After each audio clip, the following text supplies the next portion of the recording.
Many economic and political views, articles, books, and scientific papers have been published regarding the causes of the global financial crisis that emerged in 2008. Numerous ideas and theses have been put forward as the cause of this crisis, ranging from the natural functioning of capitalism and its inherent weaknesses to various conspiracy theories. Personally, I favor analyzing complex systems by reducing them to simpler, smaller-scale models. In this framework, I will be interpreting an economic model in this video that deeply influenced the famous economist Paul Krugman. I discovered this model while reading Paul Krugman's book, The Return of Depression Economics. I was struck by the model's simplicity and its ability to so clearly reveal the relationship between human behavior and the economic system. The model was introduced through an article written about a babysitting solidarity system. Yes, you hear that right. The model is based on a babysitting cooperative established in the early 1950s that operated for nearly 60 years. The model was published in 1978 in the Journal of Money, Credit, and Banking by Joan and Richard Sweeney, former members of the cooperative, to analyze human behavior within this solidarity system. In the system, which included 150 young couples in the 1970s, reaching up to 250 couples at its peak, couples would look after each other's children in the evenings. As a rule, all couples in the solidarity system had children. When couples did not go out, they would look after other couples' children in addition to their own. In this way, all couples within the system could entrust their children safely and continue their social life.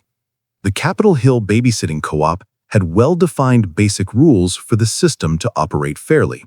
The system created a document named a coupon to keep a record measuring which family babysat for how many hours. Each coupon was based on half an hour of babysitting. For example, let's assume John and Jane looked after Martin and Barbara's only child for 4 hours. Martin and Barbara would give John and Jane 8 coupons. The lending or borrowing of coupons was not defined in the system. The system relied on the physical, hand-to-hand exchange of coupons. By the late 1960s, a revolving board of directors was formed among members to manage the system monthly. The board's main duty was to match the demand for babysitting with the supply within the system and keep records. Members paid administrative expenses using coupons. Upon entering the system, every couple was given 40 coupons, equivalent to 20 hours. When leaving the system, every couple had to return 40 coupons to the management. The amount of coupons paid and received varied according to the time slot in which the children were cared for. For every child looked after between 5 p.m. and 7 p.m. and after midnight, coupons were paid at double the rate per child. From 7 p.m. to midnight, payment was made at 1.5 times the rate per child. So, if a couple looked after another couple's 2 children between 5 p.m. and 1 a.m., 1700 to 1900, 16 coupons for 2 children. 1900 to 2400, 30 coupons for 2 children. 2400 to 1 a.m., 8 coupons for 2 children. Total, they earn 54 coupons. The system actually worked perfectly. Couples maintained their social lives, entrusted their children to reliable families, and when they babysat, they made good use of their time by caring for another child alongside their own. Moreover, the fact that the children in the system socialized with each other was a distinct advantage. It was thought that the annual dues of 28 coupons paid by the couples to the management ensured the correct circulation of coupons in the system. The problem with the model began as the number of couples increased. Specifically, new couples entering the system started to babysit more and go out less in order to hoard coupons. In this situation, when a tendency to hoard coupons emerged, driven by the need to earn the coupons paid as management fees, the exchange of coupons in the system decreased. A coupon shortage began. Seeing this, couples started staying home more to use fewer coupons and went out less. In the system, the supply of babysitting hours increased, but demand fell. Consequently, the desire to babysit by going out less increased even further. This strengthened the couple's tendency to hoard their diminishing coupons. Coupon exchange in the system came to a near standstill. Couples approached the issue purely with morality. No one printed fake coupons, sold coupons for cash, or engaged in coupon scalping. The lawyers in the system found a solution by imposing rules. They aimed to create rule-based demand by requiring every couple to go out at certain intervals and have their children looked after by other couples. Although this relieved the system temporarily, it was not a solution, and coupon exchange did not reach the desired level. Thereupon, with the suggestion of economists in the group, the management increased the money supply, that is, the coupon supply, by creating more coupons. First, 10 additional coupons were given to every couple. With this measure, couples started using coupons more. As demand increased, supply and demand seemed to come into balance.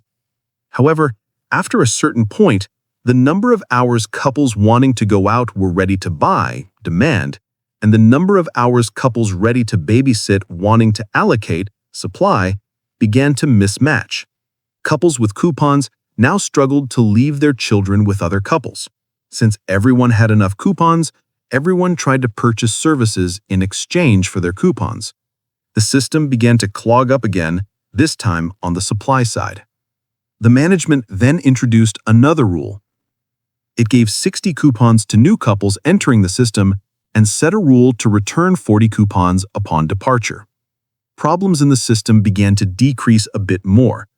The aim was to increase the supply of babysitting hours by increasing new entries, while simultaneously creating a result that encouraged spending coupons by creating a difference between entry and exit. Paul Krugman suggests introducing the freedom to borrow and lend and establishing a reasonable interest system for this. He proposes the thesis that creating the possibility of borrowing and lending in the system would balance the tendencies of excessive hoarding or excessive spending of coupons. However, one might think that problems would occur in the system during time intervals where the seasonality effect is high. Even if the interest rate for lending and borrowing coupons is zero during winter days when people go out less, couples might hoard coupons beyond their needs for the summer months when they go out more frequently. An increase in couples' tendency to hoard coupons could lead to a kind of recession in the system. Some economists, on the other hand, argued that increasing the 28 coupon management fee when the demand for going out is high and decreasing it when the tendency to hoard coupons emerges could solve the problem. In other words, if the management fee is likened to a tax system, the system would reach equilibrium by reducing taxes when demand is low and increasing taxes when demand is high.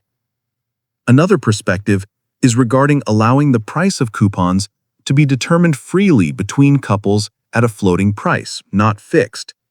Fixed coupon prices simplify pricing but prevent the system from freely adjusting supply and demand via price. On the other hand, while theoretically correct, this thesis cannot answer how couples would determine the price in every transaction in practice. In summary, if we consider coupons as money, babysitting as production and created value added, going out as consumption, hoarded coupons as savings, the solidarity management as the central bank, and couples as producers and consumers, we can scale this small system to a macroeconomic dimension. We can generate many thoughts on this simple system. The beauty of the model is its ability to scale to today's world.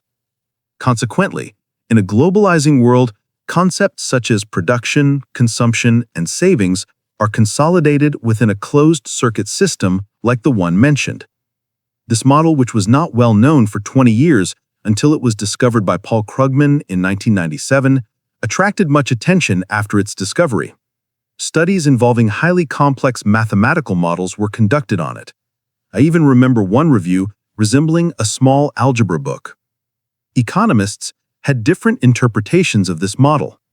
For example, Krugman focused less on the supply-side problem caused by creating too many coupons and more on how the demand crunch was resolved and should be resolved in the system. Briefly, by introducing this model, I wanted to simplify a more complex system like the world economy in the minds of the viewers. Final note: how individuals continued to obey the rules despite all kinds of problems and congestion in the system is a separate issue. Morality was preserved in the system by the members of the solidarity. To use an idiom, no one drove into the safety lane just because traffic was jammed or they were in a hurry. Thank you for watching. I would be happy if you subscribe to my economic and financial history channel. See you in the next video.